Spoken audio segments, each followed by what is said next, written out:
प्रिय मित्रों, नमो नमः। मैं संजय मौर्य इस YouTube चैनल संस्कृत कौमुदी में आप सभी लोगों का हार्दिक स्वागत करता हूं। मित्रों, हम लोग अध्ययन कर रहे हैं उत्तर मेघ का और धीरे धीरे यह ग्रंथ अपनी समाप्ति की ओर है। किंतु हम लोग कल की कक्षा में जो इस 53वें श्लोक का अध्ययन किए, इसमें तकनीकी समस्या के कारण आवाज नहीं आ पाई, है ना। लेकिन यह श्लोक परीक्षा की दृष्टि से अत्यंत महत्वपूर्ण है। इसलिए आप लोग जब कमेंट्स करना प्रारंभ किए तो मैंने तुरंत कमेंट्स किया, है ना। थोड़ा सा देखने में मुझे विलंब हुआ, इसलिए मैंने कहा कि इस श्लोक को आवाज नहीं सही हो सकती, इसकी आवाज, इसको कल देखा जाएगा। बहुत से लोगों ने फोन भी किया कि सर आवाज नहीं आ रही है। मुझे अच्छा लगा कि आप लोग एकदम एक्टिव हैं पढ़ने के लिए। आप लोगों के कमेंट्स और आप लोगों के फोन दोनों भी मुझे अच्छा लगा कि आप लोग एक्टिव हैं पढ़ने के लिए। तो इस परीक्षा की दृष्टि से अत्यंत महत्वपूर्ण श्लोक है मित्रों। किसी में हो सकता है 53 की एक संख्या ऊपर आगे पीछे दिया हो, तो ठीक है। चलिए आज अपनी पुस्तक अब फिर से ओपन कर लीजिए। चलिए इस श्लोक को बड़े आराम से गहनता से जोड़ घटा करके अध्ययन करते हैं, क्योंकि इससे प्रश्न पूछा जा चुका है और पूछा भी जा सकता है। तो पहले एक बार पढ़ लेते हैं हम लोग इसे कि शापान्तो में भुजग शयनाद उत्थिते शारंग पाणौ शेषान मासान गमय चतुरः लोचने मीलयित्वा पश्चादावाम विरह गुणितं तं तम आत्माभिलाषं निर्वेक्ष्यावह परिणत शरद चंद्रिका सुक्षपासु। अब देखिए इस श्लोक में यक्ष मेघ से कह रहा है कि हे मेघ, मेरी प्रिया अर्थात पत्नी यक्षिणी से जा करके कहना। क्या कहना? कारण कि शापान्तो में मने मेरे, में अर्थात मेरे, शापान्तो मने शाप का अंत, शाप का अंत, कि मेरे शाप का अंत है। कब है? तो कह रहे हैं कि भुजग शयनात उत्थिते। कह रहे भुजग अर्थात शेष, सर्प, है ना। तो हम लोग कर लेते हैं शेष रूपी सैया से, अर्थात सर्प रूपी सैया से, सर्प रूपी सैया से उत्थिते मने जब उठेंगे, ठीक, उठेंगे। कौन? सारंग पाड़हु, है ना। सारंग पाड़हु अर्थात सारंगम पाड़हु यश स प्रादि बहुव्रीहि समास। चलिए वो बाद में देख लेंगे। अर्थात कौन है? सारंग नामक धनुष जिसके पाड़व हाथ में रहता है, उसको क्या कहते हैं मित्रों? विष्णु कहते हैं। यह भी याद रख लेना हम लोगों को। वैसे प्राय आप सभी लोग जानते होंगे कि विष्णु के जो है कि धनुष का क्या नाम था? सारंग, है ना। और उनके गदा का क्या नाम था? यह बताते रहिए। उनके मणि का क्या नाम था? यह सब हम लोगों के परीक्षा का प्रश्न है। तब तक आप लोग कमेंट्स करते रहिए, आगे बढ़ते हम लोग तब तक, ठीक। तो विष्णु तो कह रहे हैं कि शाप का अंत, है ना, मेरे शाप का अंत कब होगा? जब भगवान विष्णु शेष रूपी सैया से उठेंगे, अर्थात देव उठनी एकादशी को मेरा शाप समाप्त हो जाएगा, है ना। जिसको हम लोग उस दिन कहा जाता, हम लोगों का यह मान्यता है कि भगवान विष्णु अपने शेष सैया से जब उठते हैं तो उसको देव उठनी एकादशी कहते हैं, ठीक। यह कब पड़ती है अभी बाद में चर्चा किया जाएगा, ठीक। अभी तो सिर्फ अर्थ देखते हैं। तो जब भगवान विष्णु शेष रूपी सैया से उठेंगे तो मेरे शाप का अंत होगा। और इसलिए शेषान मासान करें शेष, इसलिए शेष मासान मतलब मासों को, इसलिए शेष मासों को गमय मने बिता लो, गमय मने बिता लो, ठीक। कितने शेष मासों को बिता लो? तो कह रहे चतुरः यानी कि 4। आगे बातें समझ में एकदम स्पष्ट है मित्रों। इसलिए करें शेष 4 मासों को तुम क्या करो? बिता लो।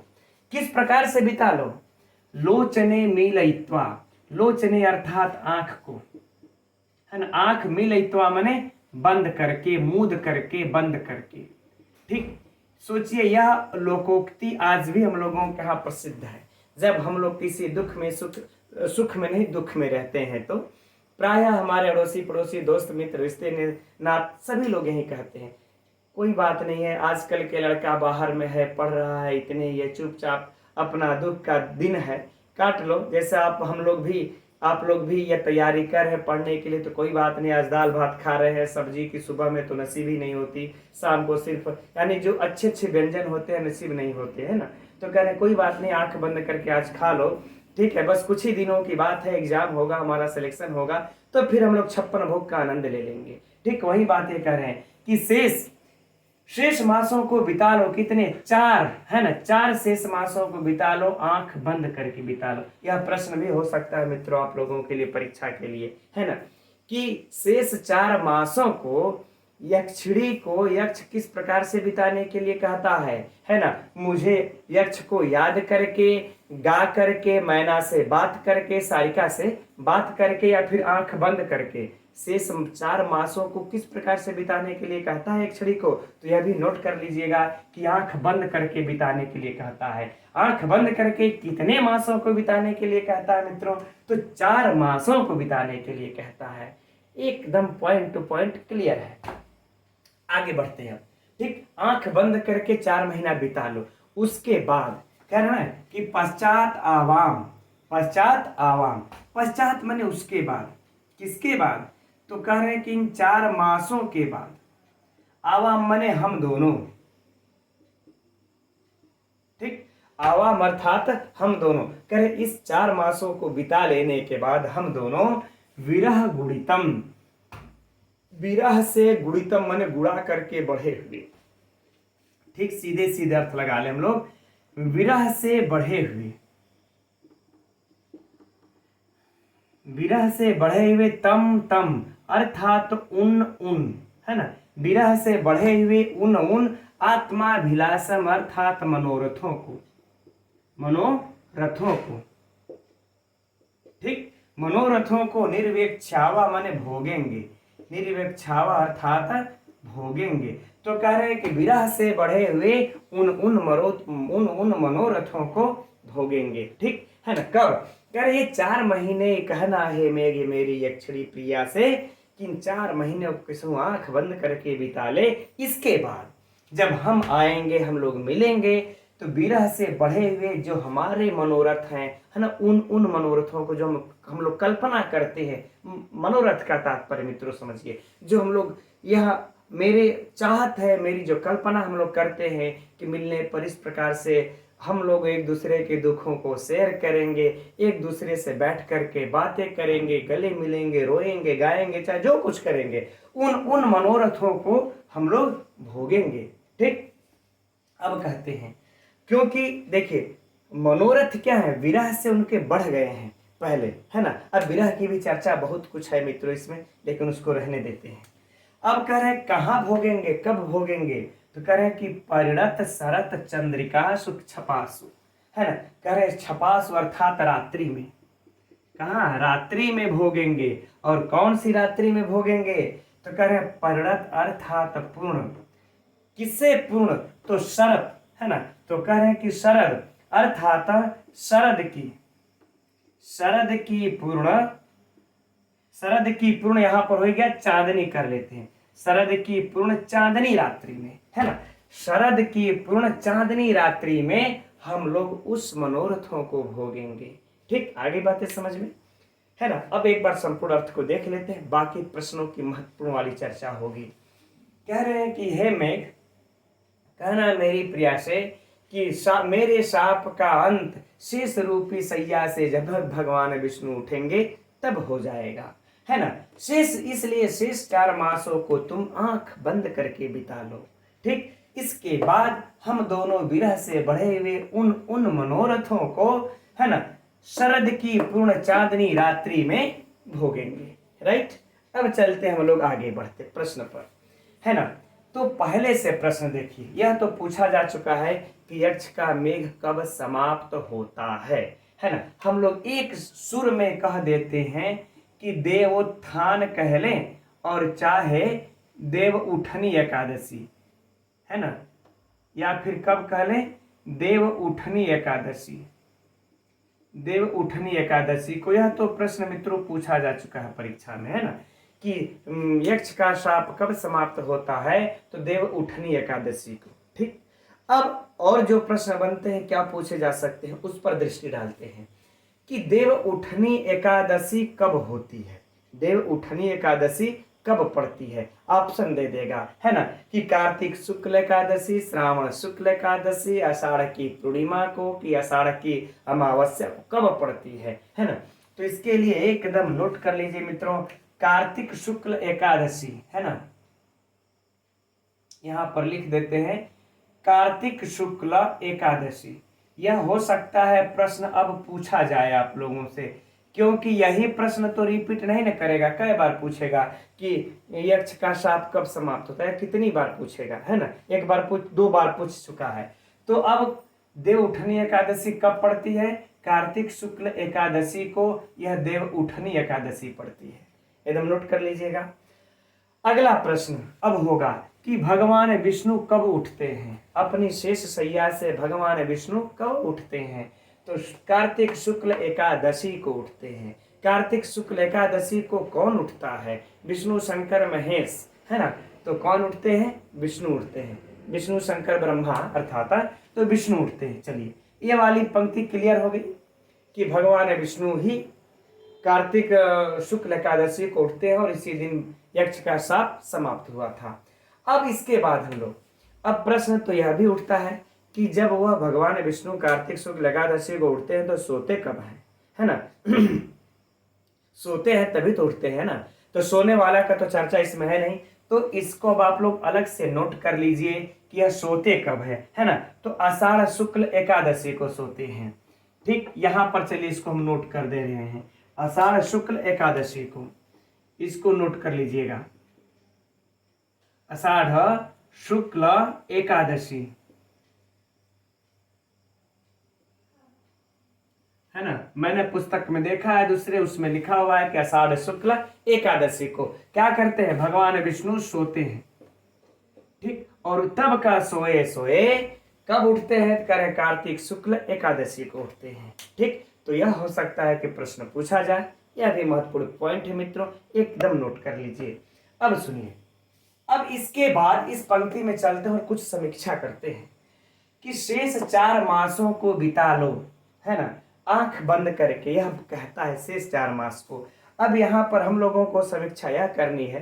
पहली बात, यह भी प्रश्न है मित्रों परीक्षा के लिए, कि अगर आप लोगों से, उसके बाद उस पर आएंगे, कि अगर आप लोगों से यह परीक्षा में पूछ दिया जाए कि यह शापांतों में भुजग सेनाद उत्थिते, यह श्लोक यक्ष कब कहता है मेघ से? यह श्लोक यक्ष कब कहता है मेघ से? आषाढ़ के प्रथम दिन, आषाढ़ के द्वितीय दिन, आषाढ़ के जो है कि 15 दिन बीतने पर, या फिर आषाढ़ शुक्ल एकादशी को कब कह रहा है ना। तो एक चीज हम लोग अपने दिमाग में यह बैठा ले कि आषाढ़ से प्रथम दिवसे, यानी कि, है ना, कि आषाढ़ के प्रथम दिन में ही हम, है ना, हम लोग उसको श्रावण मास से उसको छोड़ देते हैं, यह याद रखते हैं बस कि आषाढ़ के प्रथम दिन ही जो है कि यक्ष ने मेघ को देखा था। तो जितने सारे श्लोक कह रहे हैं, इसमें से कोई भी श्लोक अगर रख करके परीक्षा में पूछ दिया जाए कि यह श्लोक यक्ष ने कब बोला है, तो आषाढ़ के प्रथम दिन को ही बोला है।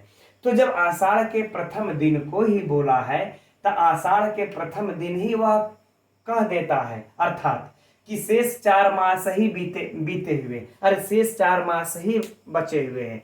तो अब आषाढ़ के प्रथम दिन से, और साप कहाँ समाप्त हुआ मित्रों? कार्तिक शुक्ल एकादशी। अब हम यहाँ चलते हैं, अब आप लोगों को हम ध्यान वहां ले जाना चाहते हैं, वैसे पहले भी चर्चा कर चुके हैं, लेकिन एक बार पुनः ध्यान ले जाना चाहते हैं, है ना, कि यहां से कहां से कर रहे हैं कि आषाढ़ के प्रथम दिन, ठीक, आषाढ़ का प्रथम दिन से लेकर के अब यहां तो यक्ष हमको बता रहा है ना, कि यहां से हमारा बस 4 महीना दिन साप का समय बचा है। जो श्रावण मास वाले पर मित्रों जो क्या है, उसको विवाद है, उस पर चर्चा कर रहे हैं कि श्रावण मास के पहले दिन है कि समीप आने पर, कि आषाढ़ के पहले दिन, कि आषाढ़ के दूसरे चौथे दिन कब देखा था। तो आषाढ़ के प्रथम दिन हम रख लेते हैं। आषाढ़ के प्रथम दिन के बाद यहां पर हम लोग रख लेते हैं क्या, यहां पर रख लेते हैं कार्तिक शुक्ल एकादशी को, कार्तिक शुक्ल एकादशी। अब हम यहां पर आप लोगों का ध्यान ले जाना चाहते हैं, कार्तिक शुक्ल एकादशी, ठीक है ना। तो ये जो कार्तिक शुक्ल एकादशी है, और इस दिन मेघ यह बातें कह रहा है कि हमको 4 महीना शेष बचा हुआ है, बस उसको आंख बंद करके बिता लो।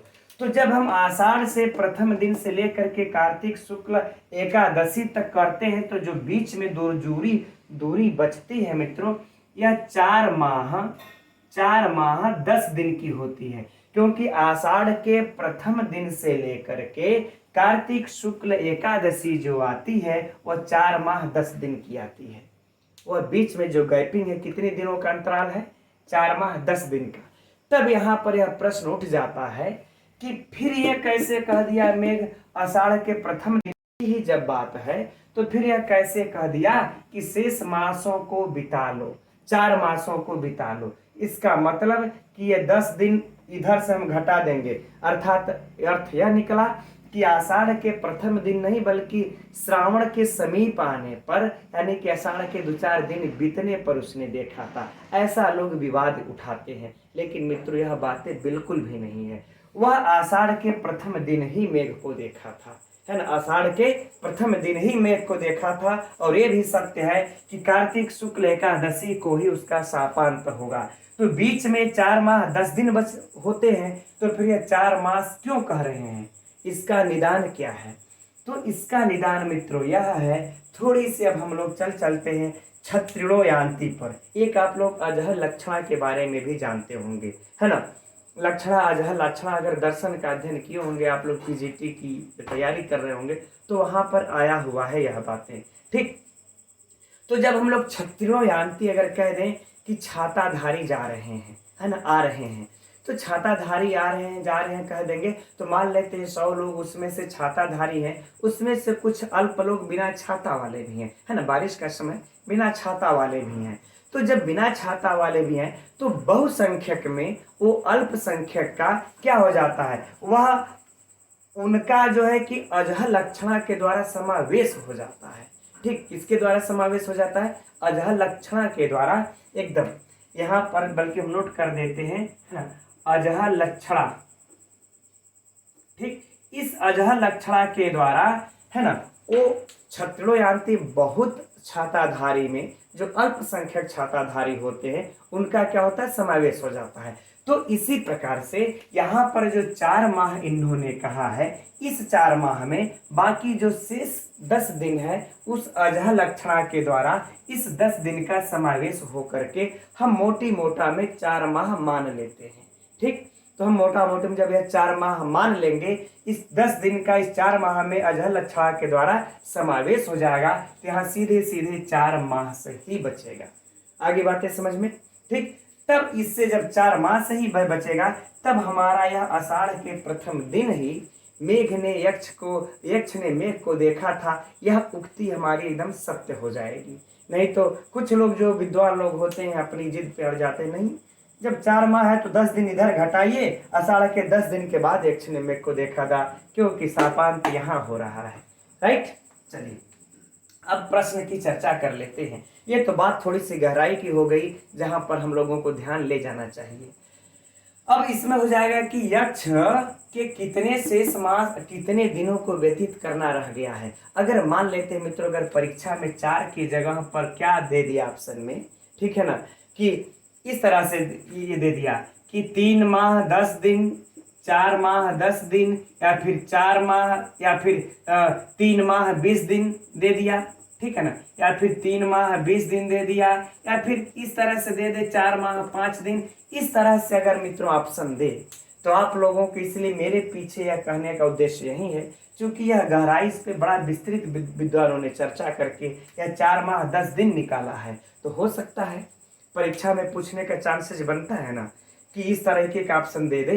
जब इस तरीके का ऑप्शन दे देगा मित्रों, तो एकदम 4 माह 10 दिन मारिएगा कि 4 माह 10 दिन शेष रह गए हैं, और यक्ष के कितने दिन शेष रह गए हैं? 4 माह 10 दिन रह गए हैं, ठीक है ना। या उसके शाप को समाप्त होने में अगर इस तरह से अगर पूछा जाए तो ध्यान तो रखना ना पड़ेगा। पता नहीं, अब भाई कंपटीशन का जमाना बढ़ रहा है, प्रश्नों की गहराई बढ़ रही है, तो हो सकता है पूछ दिया जाए। ठीक, अब इसके बाद अब हम लोग नीचे चलते हैं। नीचे अब जो है हमको नहीं लगता है कि कुछ वैसा विशिष्ट है जो कि परीक्षा के लिए महत्वपूर्ण है। ठीक है ना, बस तो कह दिए। उसके बाद इन 4 माह के बाद हम लोग विरह से बढ़े हुए उन मनोरथों को भोगेंगे। ठीक, समय खत्म। अब इसके बाद हम लोग इसमें व्याकरणात्मक टिप्पणी को देख लेते हैं मित्रों, है ना। व्याकरणात्मक टिप्पणी में अगर देख लिया जाए तो यहां पर देखिए, सबसे पहले कहां पर, यहां पर भुजंग शयना, बहुत ज्यादा नहीं, 1-2 है, इसलिए इसी जगह देख के समाप्त कर लेते हैं। भुजंग शयना, है ना, भुजंग शयनात्, अर्थात यहां पर मित्र हो जाएगा कि भुजगः एव शयनात्, भुजगः एव शयनात्। तो अर्थ क्या हो जाएगा, समास कौन सा हो जाएगा, मयूर व्यंजकादित्वात् समास। यह एकदम नोट कर लीजिए, मयूर व्यंजकादि समास हो जाएगा, इसको नोट कर लीजिएगा, क्योंकि भुजग शयनात् हो सकता है पूछ दे। अब बात कर लेते हैं मित्रों हम लोग सारंग पाड़व की, कि सारंग पाड़व में कौन सा समास है ना। तो सारंग पाड़व में मित्रों यह याद रख लेना हमको ना, सारंगम पाड़व यस्य स, कौन सा, सारंगम पाड़व यस्य, अर्थात प्रादि बहुव्रीहि समास है मित्रों, यह नोट कर लेना है, क्योंकि इसमें हो सकता है कि यह पूछ दे, ऑप्शन में दे दे कि बहुव्रीहि समास है कि प्रादि बहुव्रीहि है कि फलाना है कि ढिमका है। तो यह प्रादि बहुव्रीहि समास है, बड़ा महत्वपूर्ण शब्द है, परीक्षा की दृष्टि से अत्यंत महत्वपूर्ण है, इसलिए सारंग पाड़व को याद कर लेना है। ठीक, अब आगे बढ़ते हम लोग, शेषान मासान गमय चतुर्लोचन, ये मिलित्वा, इधर कोई समस्या नहीं है। विरह गुणितम, है ना, पश्चात आवाम, आवाम में अगर विभक्ति पूछेगा तो किसको नहीं, अस्मद युष्मदकार वाला रूप याद है, सबको याद है। अब विरह गुणितम, विरह से बढ़े हुए, है ना, अर्थात, ठीक, तो यहां पर अगर देख लेंगे हम लोग मित्रों तो तृतीया तत्पुरुष हो जाएगा, और मनोरथों को, तो विरह से बढ़े हुए मनोरथों को, तो यह हो जाएगा हमारा विशेष, और यह हो जाएगा विशेषण। इस तरह से नोट कर सकते हैं, नहीं तो कोई बहुत महत्वपूर्ण है, जरूरत नहीं है उतनी। ठीक, अब यहाँ पर देख लेते हैं मित्रों, छपासु अर्थात रात्रि, रात्रि है तो कैसी रात्रि है, हमारा विशेष हो जाएगा, और इसका विशेषण क्या हो जाएगा कि, है ना, परिणत चंद्रिकासु, परिणत शरद चंद्रिकासु। तो शरद चंद्रिका में पहले समास हम लोग ये कर लेंगे, तो है ना, तो क्या हो जाएगा कि शरदः चंद्रिका, अर्थात षष्ठी तत्पुरुष समास। अब इसके बाद हम इस षष्ठी तत्पुरुष समास का परिणता शरद चंद्रिकासु टोटल में समास कर देंगे, तो इसका विशेषण बन जाएगा। इस विशेष का छपासु का यह विशेषण है।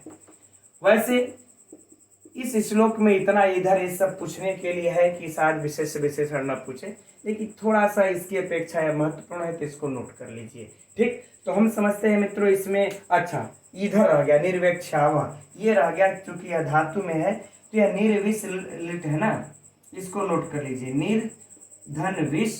हो सकता है आप लोगों के पुस्तक में ये दिया हुआ हो, क्योंकि महत्वपूर्ण है, और ये लिट लकार का है। ठीक, विष धातु है, हो सकता है दिया हुआ हो, नहीं दिया होगा तो नोट कर लीजिएगा, यह महत्वपूर्ण है। तो हम समझते हैं मित्रों ये परीक्षा के दृष्टि से अत्यंत महत्वपूर्ण श्लोक था। कल जो है कि मेहनत की हम लोग, लेकिन व्यर्थ गया, है ना, आप लोगों का समय भी नुकसान गया, और हमारा तो छोड़ दीजिए, मैं तो आप लोगों के लिए मेहनत कर ही रहा हूँ। ठीक है, आज अच्छे सब समझ में आ गया होगा। चलिए अब हम लोग आगे बढ़ते हैं।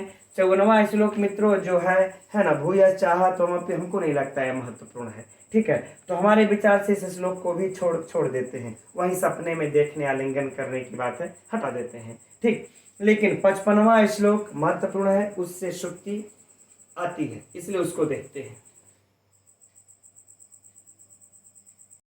तो देखते हैं इस 55वें श्लोक को। एतस्मात् माम कुलसिनम् अभिज्ञानदानात् विदित्वा मां कौलीनादसित नयने मयि अविश्वासिनी भू स्नेहानाहो किमपि विरहे ध्वंसिनः ते तु भोगात् दिष्टे दिष्टे वस्तूनि उपचितरसा प्रेम राशि भवन्ति। अब देखिए इस श्लोक में हम लोगों ने तो 54वां श्लोक थोड़ा सा महत्वपूर्ण नहीं था, इसमें कुछ सूक्ति की चर्चा है मित्रों, इसलिए यह महत्वपूर्ण श्लोक है, थोड़ा सा देख लेते हैं। तो यक्ष कह रहा है मेघ से कि हे मेघ, कहना कि ए तस्मात् माम, इस प्रकार का, है ना, इस प्रकार का, ठीक, इस प्रकार, है ना, अर्थात इस प्रकार, इस पहचान चिन्ह को, तो हम लोगों ने इस प्रकार का, और अभिज्ञान यहां पर चलाते कुलसिनम अभिज्ञान दानात, अभिज्ञान दानात अर्थात पहचान चिन्ह, पहचान चिन्ह। तो कह रहे हैं कि इस प्रकार का पहचान चिन्ह देने पर, तो इस प्रकार का मित्रों जो 54वां श्लोक हम लोगों ने छोड़ दिया, उसी में बस एक पहचान चिन्ह की बात वह करता है कि यक्ष उसको एक पहचान चिन्ह भी दिया रहता है कि जाकर के इस प्रकार से कहना, अर्थात जाकर के तुम उससे कहना कि तुम्हारे पति ने कहा है ना, कि एक बार रात्रि में तुम चूक करके उठ गई थी, रोने लगी थी, है ना, तो मेरे बार बार तुम पूछने पर कि तुम क्यों रो रही हो, तो तुमने ऐसा दिया था कि हे छलिए, मैंने स्वप्न देखा है एक, और उस स्वप्न में तुम किसी पर स्त्री के साथ रमण कर रहे थे। तो ये बातें मित्रों, ये तो अंदर की पति पत्नी के बीच की बातें होती हैं। तो यह बातें जब कह देता है यक्ष मेघ से, और मेघ जब इस बात को यक्षिणी से कहेगा तो वह पहचान जाएगी कि यह मेरे पति ने ही भेजा है, अर्थात यह सही दूत है। ठीक, बातें वही है। तो कह रहे इस प्रकार की पहचान चिन्ह देने पर, माम मने मुझे, उस श्लोक को आप लोग पढ़ लीजिएगा, बाकी उसमें अर्थ के अलावा कुछ है नहीं। इस प्रकार का मुझे कुशल, कुशलिना मने कुशल, विदित्वा मने जानकर, विदित्वा मने जानकर, राइट।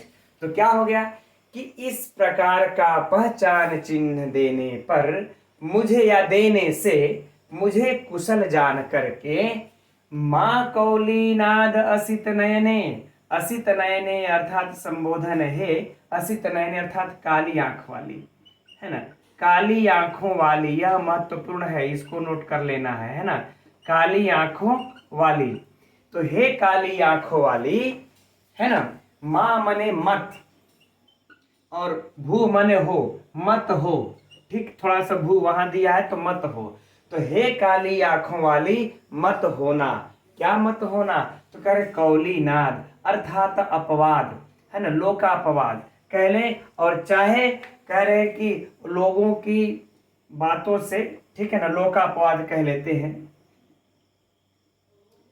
लोकापवाद, लोकापवाद से, मई मने मुझ पर, सप्तमी है तो मुझ पर, ठीक, अविश्वासनी, अविश्वासनी अर्थात अविश्वास मत कर लेना, अविश्वास मत कर लेना, ठीक है ना। कर जब इस प्रकार का हम पहचान चिन्ह दे रहे हैं तुमको, और तुम उसको सकुशल जान भी लोगी, तो तुम लोकापवाद के कारण, अर्थात हे काली नयनों वाली, तुम लोकापवाद के कारण मुझ पर अविश्वास मत कर लेना। लोकापवाद का अर्थ है मित्रों, जैसे अगर कोई तुमको भड़काए, है ना, कि वो तो नहीं, वो तो मृत्यु हो गई होगी उसकी, यक्ष की, या फिर कोई एक ऐसा कहे अरे यक्ष है ना, इतना वो रसिक व्यक्ति है, कैसे तुम्हारे बिना रह सकता है, किसी दूसरी स्त्री के चक्कर में फंस गया होगा, या किसी पर स्त्री के वश में हो गया होगा। तो इस लोकापवाद से तुम मुझ पर अविश्वास मत कर बैठना, यही बातें कह रहे हैं ना, कि हे मेघ, तुम कहना जा करके मेरी जो है पत्नी से कि हे काली आंखों वाली, इस प्रकार का मुझे, इस प्रकार का पहचान चिन्ह देने से मुझे सकुशल जान करके इस लोकापवाद से मुझ पर तुम अविश्वास मत कर बैठना। क्यों, और सुनिए, बड़ी नीचे की अच्छी बात कह रहे हैं महाकवि कालिदास जी। अब नीचे पंक्ति में कह रहे हैं, स्नेह स्नेहान आहु किमपि, आहु माने कहते हैं। इस पंक्ति को देखिए आप लोगों से, है ना, बहुत सुंदर पंक्ति है ये। कहते हैं आहु माने कहते हैं, किमपि माने कुछ लोग, कह रहे कुछ लोग कहते हैं, क्या कहते हैं, कि स्नेहाना, कि स्नेह,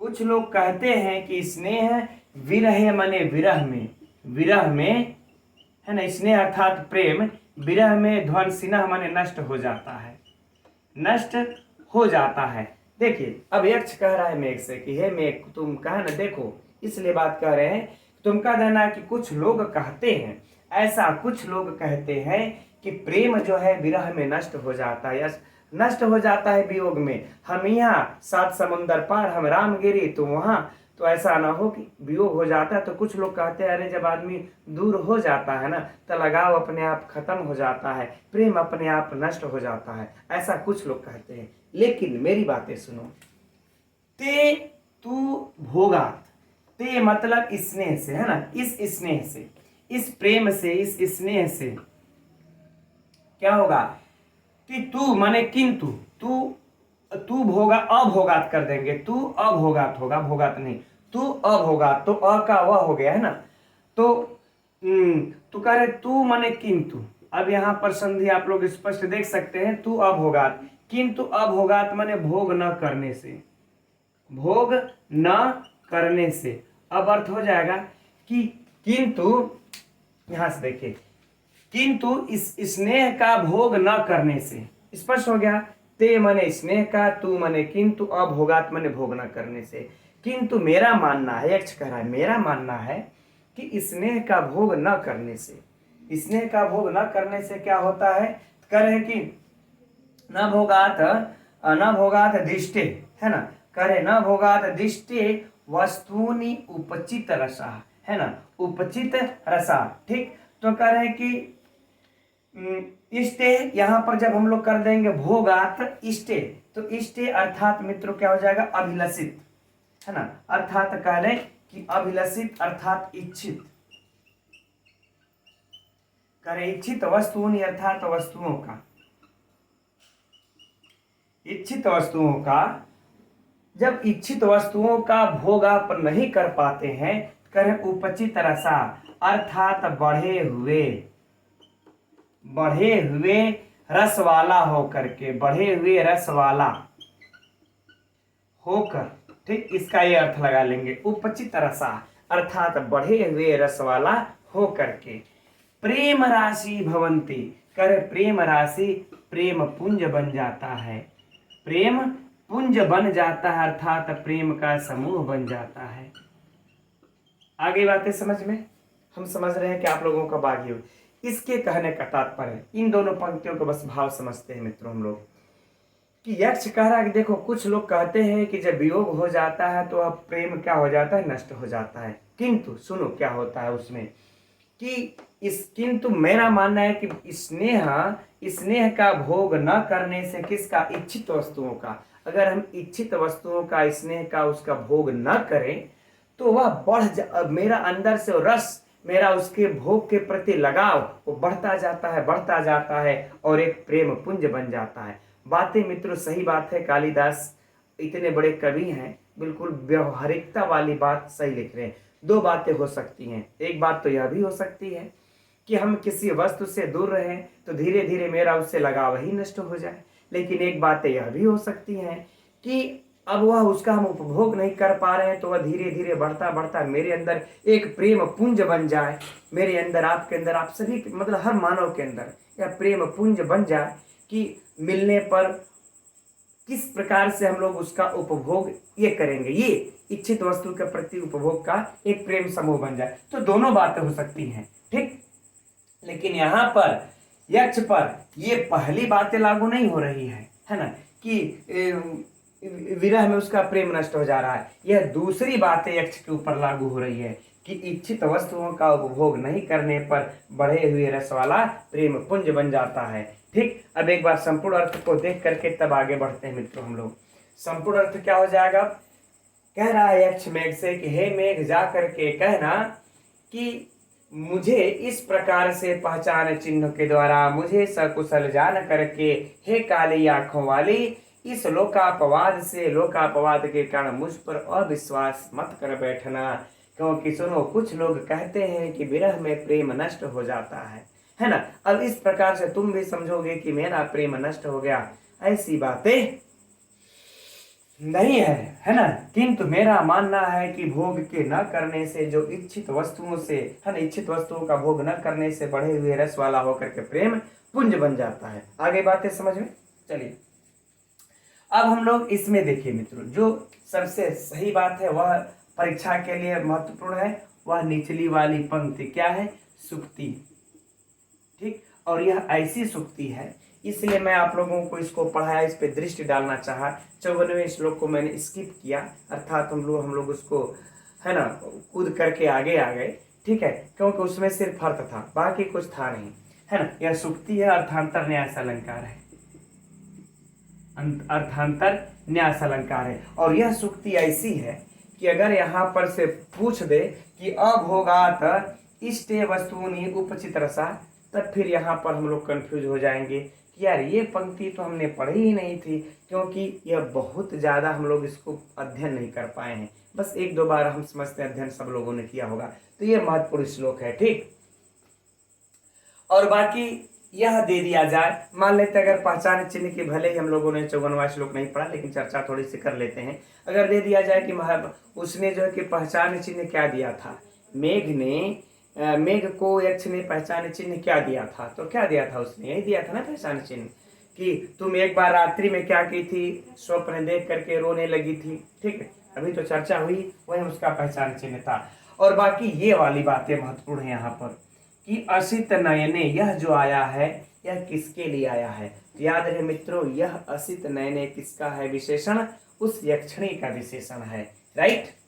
और बाकी तो वैसा कुछ विशिष्ट प्रश्न है नहीं, व्याकरणात्मक टिप्पणी मुख्य देख लेते हैं।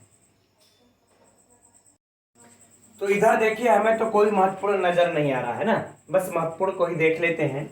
अभिज्ञान को देख लेते, अभिज्ञान दाना, तो यहां पर क्या हो जाएगा, अभि उपसर्ग, ज्ञान धातु, ल्युट लकार, सभी लोग जानते हैं, अरे ल्युट प्रत्यय है ना, अभिज्ञान। अब दानात है ना, तो यहाँ पर क्या हो जाएगा, षष्ठी तत्पुरुष समास। पूरे में अगर ले लेंगे तो क्या हो जाएगा, अभिज्ञानात षष्ठी तत्पुरुष समास, कोई समस्या नहीं। विदित्वा, अब कौन नहीं जानेगा, कर्ता प्रत्यय सब लोग जान रहे हैं, बताने की कोई जरूरत नहीं। माँ कौलीना है ना, यह मित्रों कौलीन वाला जो है इसको हम लोग देख लेते हैं। इसका देखिए कुल से ख प्रत्यय लगा करके हम लोग क्या ये बना लेंगे, कुलीना, क्या बना लेंगे, कुलीना, ख कैन होकर कि कुलीना बन जाएगा। अब इस कुलीन से क्या हम लोग कर लेंगे, अब अड़ प्रत्यय लगा करके बना लेंगे कौलीन, ठीक, कौलीन है ना। अब इस कौलीन में पंचमी लगा करके हम लोग ये कर लेंगे कौलीनाद, है ना। देखिए इस जो है कि हम लोगों का अगर कह लें तो इसका जो है कि सबसे महत्वपूर्ण इस श्लोक की व्याकरणात्मक टिप्पणी यही है ना, कौलीन। यह परीक्षा के लिए महत्वपूर्ण है और हटके है। बाकी मई अविश्वासनी भू, माँ भू, तो आप लोग जान ही रहे, लुंग लकारे तो रट सा गया है एकदम। अब स्नेहान आहु कीमपि विरहे ध्वन सिन्ह ते, ध्वन सिन्ह, तो ध्वन सिन्ह का भी मित्रों एकदम आसान है, ध्वन सिन्ह धन ऋणी प्रत्यय लगा हुआ है, इसमें कोई समस्या नहीं है यहाँ पर, ठीक। ते तू अब होगा इष्टे वस्तुनि उपचित रसा, उपचित रसा में कौन सा समास है, बहुब्रीहि समास है। उपचित रसा में कौन सा समास है, बहुब्रीहि समास है, यहाँ पर भी कोई समस्या नहीं है, ठीक। हाँ, एक चीज ये भी कहना भूल गए, असित नयने, यहाँ पर भी मित्रों कौन सा समास है, बहुब्रीहि समास है। असित नयने में भी है ना, कि असिते नयने यस्यासा, अस्ते नयने यस्यासा असित नयना, अस्ते नयने यस्यासा असित नयना, अर्थात बहुब्रीहि समास। यह भी महत्वपूर्ण परीक्षा के लिए हो सकता है, ठीक। तो यह रहा मित्रों इसका महत्वपूर्ण व्याकरणात्मक टिप्पणियां। अब हम समझते हैं, इसको भी नोट आप लोग ये कर चुके होंगे या पुस्तक में दिया होगा, अच्छी बात है। अब आगे बढ़ते हम लोग 56वां श्लोक। तो 56वां श्लोक भी मित्रों कुछ है नहीं, उसके बाद अब हम लोग 57वें श्लोक का अध्ययन करते हैं। और यह 57वां श्लोक यूं कह ले, चलिए 57वें श्लोक को लिख करके तो फिर चर्चा करते हैं।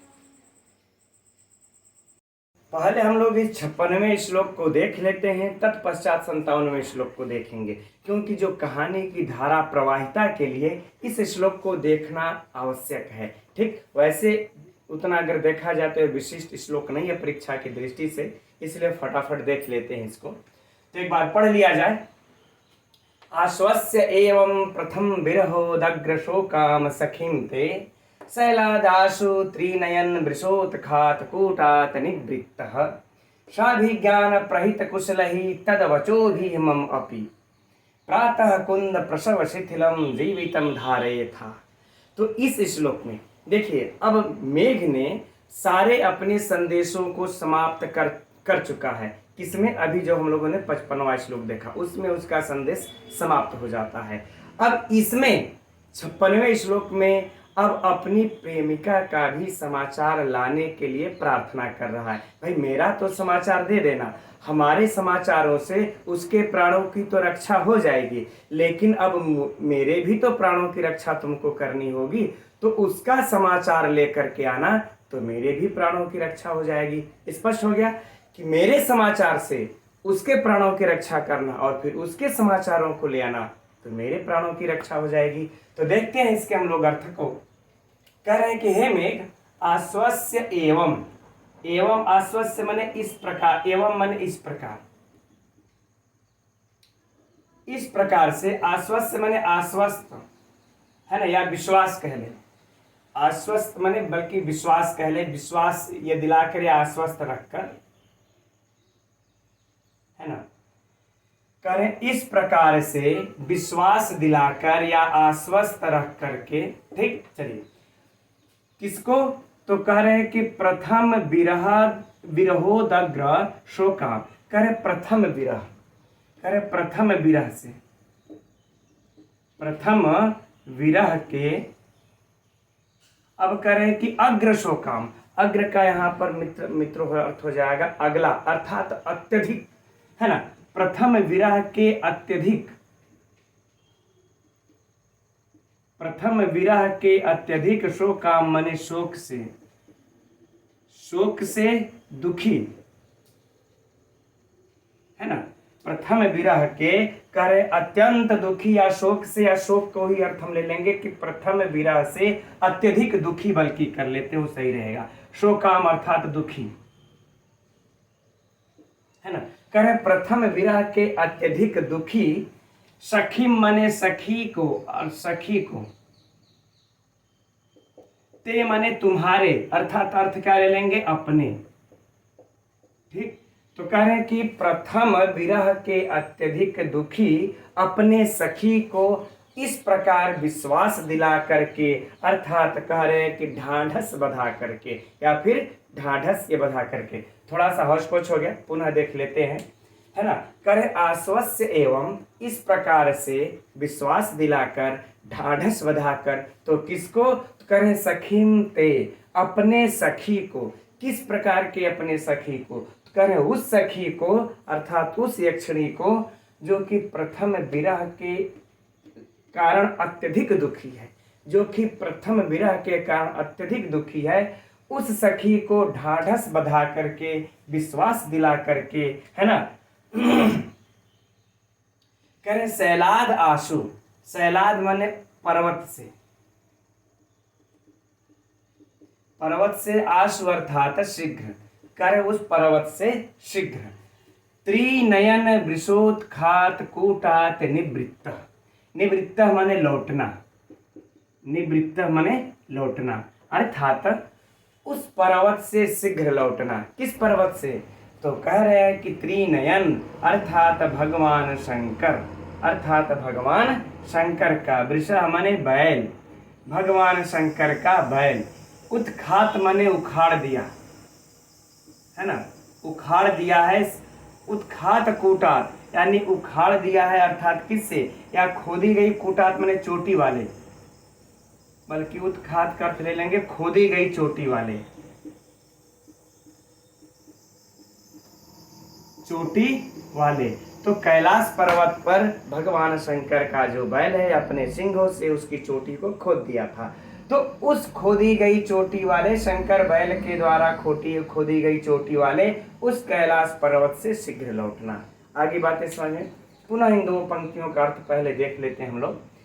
कह रहे हैं कि हे मेघ, है ना, मेरी, है ना, प्रथम विरह के कारण अत्यधिक दुखी अपने उस सखी को विश्वास, इस प्रकार से विश्वास ये दिलाकर, अर्थात जो मैंने संदेश कहा उस संदेश से इस प्रकार से विश्वास दिला करके, है ना, भगवान शंकर के बैल के द्वारा खोदी गई चोटी वाले उस कैलाश पर्वत से शीघ्र लौटना, है ना, वहां से वापस भी आना है तुमको।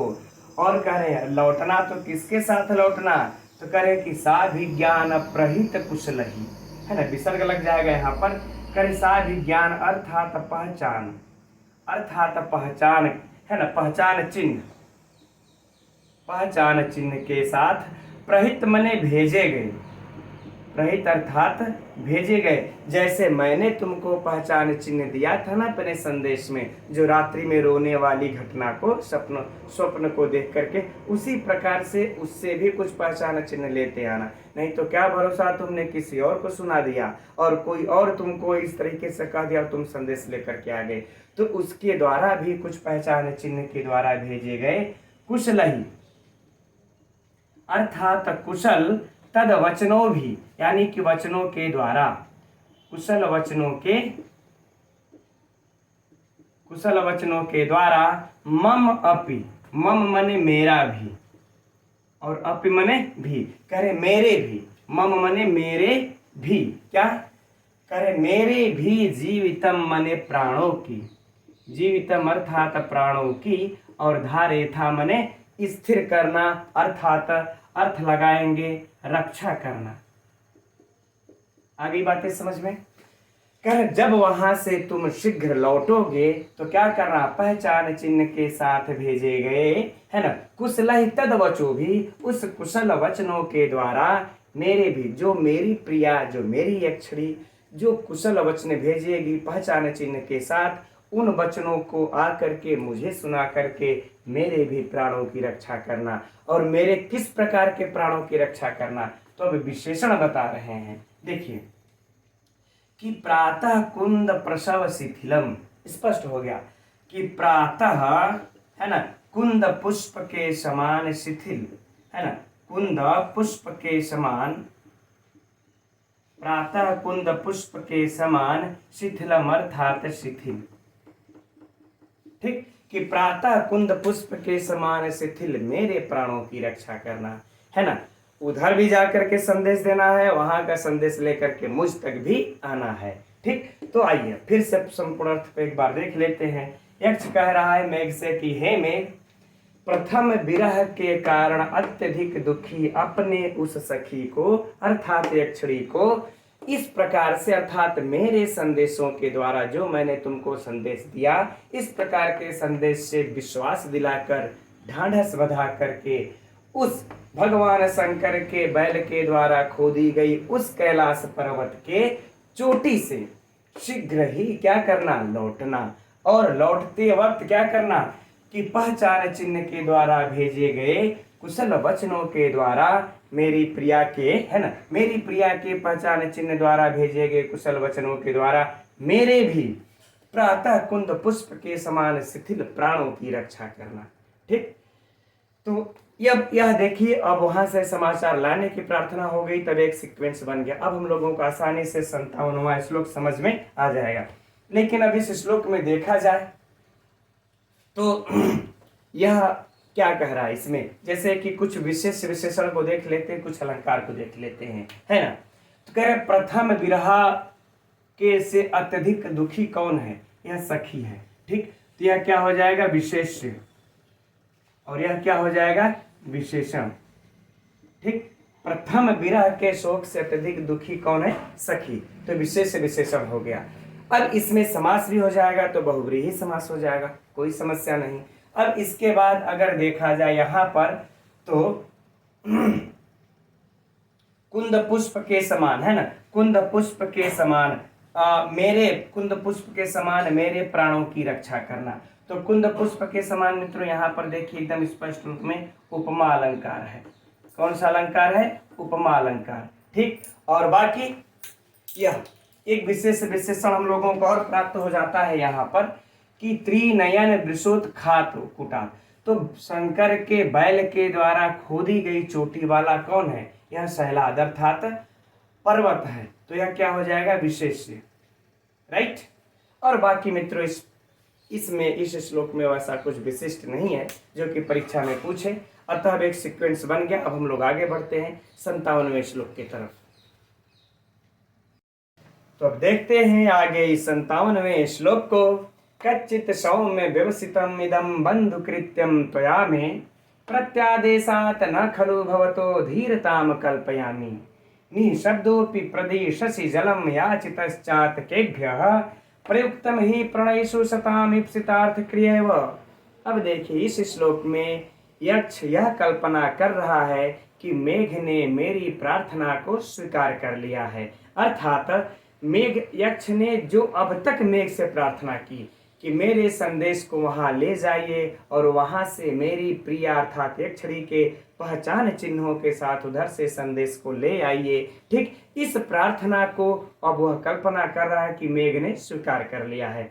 अब किस प्रकार से देखिए कल्पना कर रहा है कि मेघ ने स्वीकार कर लिया है, देखते हैं इस श्लोक में। तो कह रहा है कि कच्चित सौम्य, कच्चित सौम्य अर्थात हे सौम्य, हे सौम्य। सौम्य अर्थात मित्रों क्या हो जाएगा यहाँ पर बादल, ठीक यहाँ भी देखिए सौम्य को बादल कहा हुआ है, एकदम नोट कर लीजिएगा। हे सौम्य कच्चित माने क्या, यह देखिए निश्चितार्थक अव्यय है यहाँ पर। क्या हे सौम्य क्या, त्वया, अब यहाँ चले आते, त्वया अर्थात तुमने या फिर तुम्हारे द्वारा, ठीक है ना, कि हे सौम्य क्या तुमने व्यवसितम इदम, यह निश्चित, व्यवसितम अर्थात मित्रों निश्चित कर लिया है। हे सौम्य क्या तुमने निश्चित कर लिया है, हे सौम्य क्या तुमने निश्चित कर लिया है, अर्थात तुमने अवश्य ही निश्चित कर लिया है। क्या निश्चित कर लिया है, करे मैं अर्थात मुझ, मुझ इदम माने इस, बंधु कृत्यम अर्थात बंधु के कार्य को, बंधु के कार्य को, जो अभी हमने प्रार्थना किया, जो भी हमने आपको कार्य सौंपा, संदेश ले जाने का, संदेश ले आने का, इस बंधु के, है ना, इस बंधु के कार्य को, मुझ इस बंधु के कार्य को तुमने अवश्य ही निश्चित कर लिया है कि मैं करूंगा। ठीक, आगे बातें समझ में। अच्छा, अब यह इस प्रकार की बातें क्यों कर रहा है, क्योंकि भाई यह पूछ रहा है तो मेघ तो बोलेगा नहीं कि हाँ मैं, हे यक्ष मैं तुम्हारा कार्य कर दूंगा, मेघ तो ऐसा कहेगा नहीं, है ना। तो अब अपने यह कल्पना कैसे कर रहा है कि तुमने मेरे इस संदेश को स्वीकार कर लिया है, कार्य को, ठीक कैसे, तो देखिए निचली पंक्ति में कह रहे प्रत्यादेशात न, प्रत्यादेशात अर्थात नकारात्मक, नकारात्मक न मने नहीं, करे नकारात्मक नहीं हूं, खलु मने निश्चय ही, भवतो मने आपके, है ना, आपके, धीरता मने गंभीरता को, गंभीरता को, कल्पयामी मने समझता हूं, कल्पयामी अर्थात समझता हूं, कह कि मैं आपके गंभीरता को समझता हूं, समझ रहा हूं, इसलिए मैं नकारात्मक नहीं हूं, अर्थात मैं सकारात्मक हूं। कहने का भाव देखिए मित्रों, मेघ तो है तो वह बोलेगा नहीं कि हाँ मैं आपके कार्य को हम कर देंगे, इसलिए कह रहे कि आप जो गंभीर हो ना, इस गंभीरता से मैं नकारात्मक नहीं हूं, मैं क्या हूं, सकारात्मक हूं कि आपने मेरी इस प्रार्थना को, बंधु के कार्य को आपने स्वीकार कर लिया है कि मैं निश्चित ही करूंगा। क्यों क्यों, अभी इन दोनों पंक्तियों का रीजन बता रहे हैं कि आपके गंभीरता से मैं नकारात्मक नहीं अपितु सकारात्मक हूं कि आपने प्रार्थना स्वीकार कर लिया। क्यों, तो देखिए कह रहे निःशब्दोपि, मतलब निःशब्द अर्थात बिना गर्जन के ही, बिना गर्जन के, अपि मने भी, बिना गर्जन के भी, बिना शब्द किए भी, प्रदिशस्य मने प्रदान करते हो, प्रदान करते हो, क्या करते हो, करें जलम अर्थात जल, करें क्योंकि बिना गर्जन के भी लोगों को तुम जल प्रदान करते हो, किसको, करें याचितस चातकेभ्य, याचितः यानी कि याचक चातकों को, याचक चातकों को, ठीक करें कि क्योंकि याचक चातकों को जो तुमसे प्रार्थना करते हैं, याचक है ना, अरे चातक जो तुमसे प्रार्थना करते हैं, याचक हैं, उनको भी तुम बिना गर्जन किए ही जल प्रदान ये कर देते हो। ही नहीं कहते हो ठीक है रुक जाओ मैं तुम्हारे लिए बारिश करता हूँ, या फिर कोई भी गड़गड़ाहट नहीं करते हो, सीधा उनको जल दे देते हो। इसलिए जब मैं भी तुमसे यह अपने इस कार्य को अर्थात अपने संदेश को ले जाने और ले आने के कार्य को कह रहा हूं, तो तुम भला फिर मेरे लिए कैसे गर्जन करोगे। समझने वाली सोचने वाली बात है ना, कि तुम फिर भला ये मेरे लिए कैसे गर्जन करोगे, तो तुम तो हो गंभीर हो, इसलिए मैं तुम्हारे गंभीरता को नकारात्मक नहीं सकारात्मक लेता हूं। कि तुमने मेरा संदेश स्वीकार कर लिया है। तुम मेरा संदेश मेरी प्रिया तक ले जाओगे और मेरी प्रिया का अभिज्ञान पहचान के सहित समाचार को ले आओगे। ठीक, अब मित्रों आप लोग याचक चातकों के बारे में तो जानते ही होंगे, है ना। चातक यह ऐसा पक्षी होता है जो कभी भी कितना हो शुद्ध निर्मल झील का हो, गंगा जल का हो, कभी भी यह सब नदी का पानी नहीं पीते हैं। जब भी पीते हैं ये बारिश के जल की ही बूंदों को पीते हैं, जो ऊपर से बारिश होती है। तो जब बारिश के ही जल की बूंदों को पीते हैं तो उन याचकों को बिना तुम गर्जना किए, बिना शब्द किए जल प्रदान कर देते हो। ठीक, अच्छा, अब दूसरी बात है, अब इस पंक्ति का किसके साथ समर्थन कर रहे हैं? ये तीसरी पंक्ति का चौथी से समर्थन कर रहे हैं अर्थांतर न्यास अलंकार। क्या कर रहे हैं? प्रयुक्तम माने प्रति उत्तर हुआ करता है, करें कि प्रति उत्तर हुआ करता है। ही प्रणयिषु माने स्नेह, स्नेहियों का,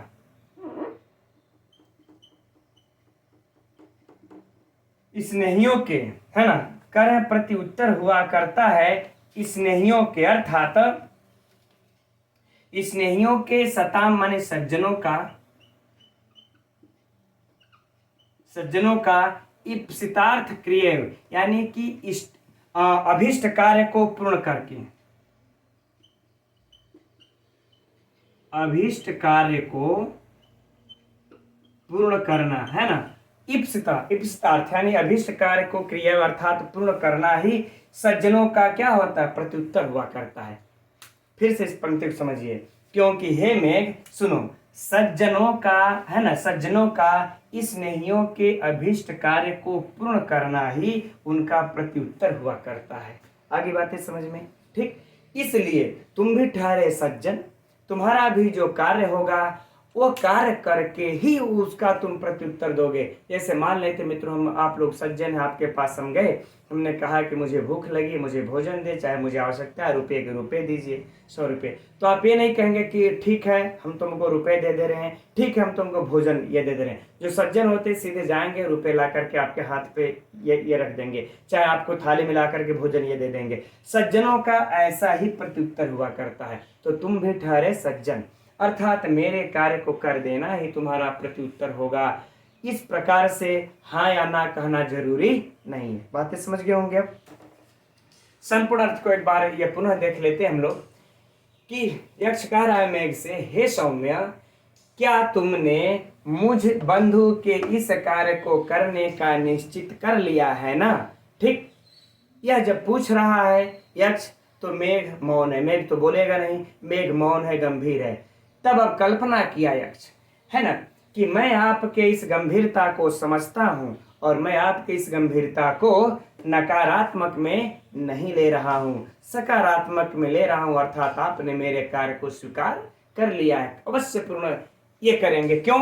क्योंकि याचक चातकों को भी आप बिना गर्जन के ही जल प्रदान करते हो, है ना। याचक चातकों को भी आप बिना गर्जन के ही जल प्रदान करते हो। और हे मेघ, इस सज्जनों का स्नेहियों के अभिष्ट कार्य को पूर्ण करना ही उनका प्रत्युत्तर हुआ करता है। ठीक, तो इस श्लोक का मित्रों जो सबसे महत्वपूर्ण पंक्ति है वह कौन है? यह देखिए है सुक्ति। चूंकि यह हम इस श्लोक के पीछे पढ़ाने का मेरा उद्देश्य यही रहा है कि यह सुक्ति है। और यहाँ पर इस सुक्ति में मित्रों कौन सा अलंकार है? अर्थांतर न्यास अलंकार। ठीक, इसको नोट कर लेना। तो अगर कहीं रख दे परीक्षा में तो पूछा जा चुका है इस सुक्ति को, कहीं ऐसा ना हो कि गड़बड़ हो जाए हम लोग, है ना। क्योंकि यह अंत में आकर के बड़ा कम लोग इसको पढ़ते हैं, बड़ा कम ही लोग ध्यान देते हैं। और जब इसको रख करके पूछ दिया जाएगा, ऑप्शन में दे देगा कि कादम्बरी का है, कि जो है कि विज्ञान शाकुंतलम का है, कि नीति शतकम का है, तो मान लेते हैं नीति शतकम का तो याद रहेगा और कि इसमें के सारे सुक्ति हमको याद है। लेकिन अभिज्ञान शाकुंतलम कादम्बरी पर हम विश्वास नहीं कर सकते, क्योंकि हमको याद है कि 2013 में कादम्बरी, शुकनासोपदेश नहीं, कादम्बरी से पूछा था सुक्ति को। ठीक है, और अभिज्ञान शाकुंतलम में भी तृतीय अंक से भी हट करके, अर्थात अन्य अंकों से भी सुक्ति को पूछता है। तो जब अन्य अंकों से भी पूछता है मित्रों, तो कहीं ऐसा ना हो हमारे दिमाग में आ जाए यार कि यह मेघदूतम का तो है नहीं है, मेघदूतम को तो हमने पढ़ा है, यह सुक्ति कहाँ है ना। यह कादम्बरी की हो सकती है, चाहे विज्ञान शाकुंतलम की हो सकती है अन्य अंकों से।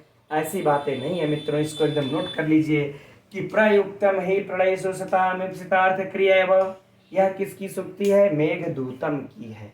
राइट, तो इस श्लोक का सबसे महत्वपूर्ण बात है मित्रों यही है, और बाकी इसमें कोई भी व्याकरणात्मक टिप्पणियां चाहे वो हो जो परीक्षा की दृष्टि से मुझे नहीं लगता कि महत्वपूर्ण हो, इसलिए उसको हम लोग यहीं पे छोड़ देते हैं।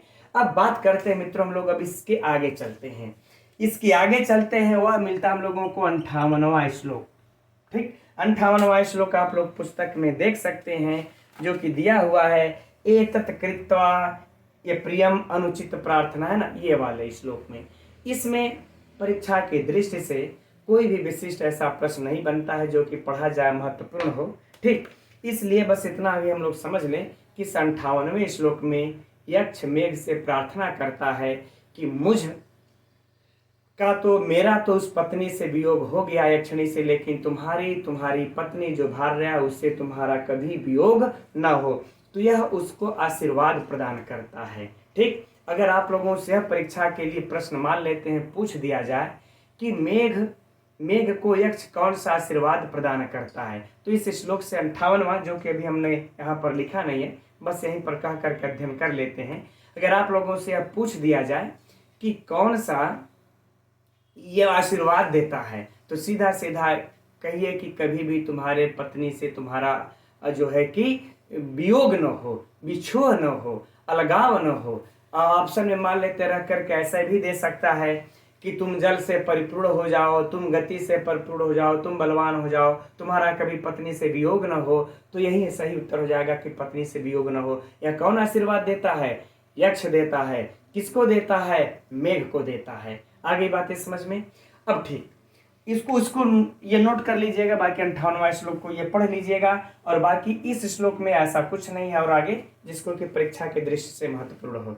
अब आप लोगों की पुस्तक में अगर 58 श्लोक तक ही अगर दिया होगा संख्या तो ठीक, कोई बात नहीं, लेकिन अगर 58 से अगर ज्यादा 5 श्लोक और बढ़ाया होगा, ठीक है ना, 63 तक अगर ले गया होगा, ठीक, तो आप लोग उसके लिए संशय में मत रहिएगा। 62-63 श्लोक तक गया होगा तो, क्योंकि मल्लीनाथ की टीका इसी श्लोक तक मिलती है, मल्लीनाथ की टीका इसी श्लोक तक मिलती है, और बहुत सारे प्रतियों में सिर्फ इसे 58 श्लोक तक ही मिलता है, और बाकी के जो आगे 5 श्लोक दिए हैं वह कुछ कम ही प्रतियों में मिलते हैं, इसलिए उनको मेघदूतम की रचना अर्थात कालिदास की रचना नहीं माना जाता, कि ये कालिदास की रचना नहीं है, इसलिए हम लोग उसको छोड़ देते हैं।